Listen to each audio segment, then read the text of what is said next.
అందరికీ నమస్కారం. మన ఈ మధ్య నిజామాబాద్లో మేము సంక్రాంతికి వస్తున్నాం ఈవెంట్ చేయడం జరిగింది. అది నిజామాబాద్ పట్టణంలో ఫస్ట్ టైం. ఇంతకుముందు ఎప్పుడు మన దగ్గర సినిమా ఈవెంట్స్ పెద్దగా జరగవు. అప్పుడు ఒకసారి ఫిదా సక్సెస్ మీట్ ఒకటిసారి పెట్టాము. మళ్ళీ సంక్రాంతికి వస్తున్నాం చేసాం. అంటే ఆ నిజామాబాద్తో నాకున్న అనుబంధం అలాంటిది. నిజామాబాద్ జిల్లా వాసిగా అక్కడ ఈ సినిమా ఈవెంట్ చేయాలని చేయడం జరిగింది.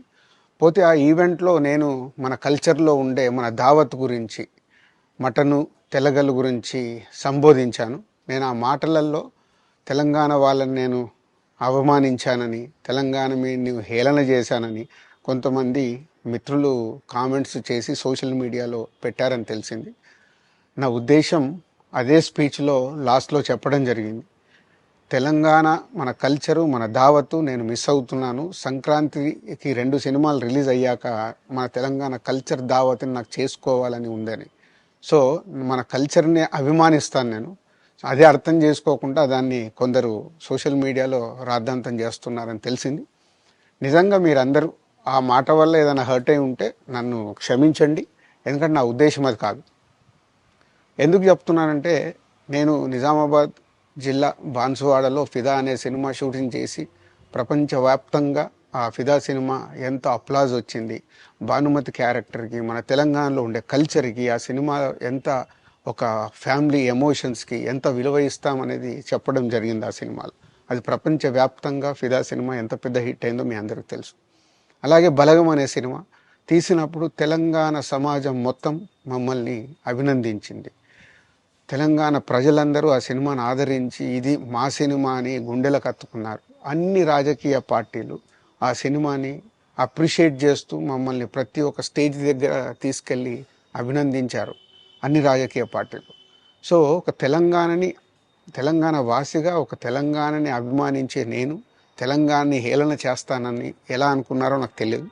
పోతే దాంట్లో ఏదైనా మీ కమ్యూనికేషన్లో తప్పుగా అర్థమైంటే నన్ను క్షమించండి.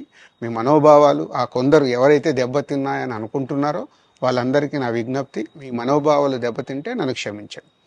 ఇప్పుడు నేను ఒక సినిమా ఇండస్ట్రీ ఫెటర్నీ నుంచి ఎఫ్డిసి చైర్మన్గా అయ్యాను. సో మీ అందరికి తెలుసది. సో ఇటు సినిమా ఇండస్ట్రీకి అటు ప్రభుత్వానికి మధ్యలో ఉంటూ సినిమా ఇండస్ట్రీకి అవసరపడ్డట్టుగా నేను అన్ని సహాయ సహకారాలు చేస్తూ ఈ హైదరాబాద్లో హెల్దీ వాతావరణము, తెలుగు సినిమాకి, తెలంగాణలో అభివృద్ధి చెందాలనుకునే యువతకి అందరికీ నేను ఉపయోగపడేలాగా ఉండాలి. మన అలాగే పవన్ కళ్యాణ్ గారు కూడా చెప్పారు, యూత్ చాలా ఉన్నారు, వాళ్ళందరికీ కూడా సినిమా ఇండస్ట్రీలో ఇష్టం ఉన్న వాళ్ళని అప్గ్రేడ్ చేసి చేయాలని, ఆ ప్రభుత్వంతో కూడా అక్కడ సినిమాలో కావాల్సిన అందరినీ డెవలప్ చేస్తూ వాళ్ళందరూ మళ్ళీ తెలుగు సినిమాకే, తెలంగాణలో నేర్చుకున్న, ఆంధ్రాలో నేర్చుకున్న వాళ్ళందరూ తెలుగు సినిమాకే ఉపయోగపడతారు.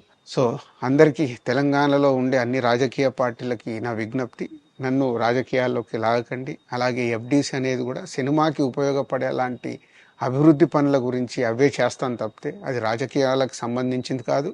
ఎఫ్డిసి కానీ నేను కానీ సినిమాలకే ఉపయోగపడతాము. ఇది అన్ని రాజకీయ పార్టీలు అర్థం చేసుకొని ఫర్దర్గా నన్ను ఇలాంటి అవసరం లేని వీటిలోకి లాగకూడదు అని మీ అందరికీ, అన్ని రాజకీయ పార్టీలకు నా విజ్ఞప్తి.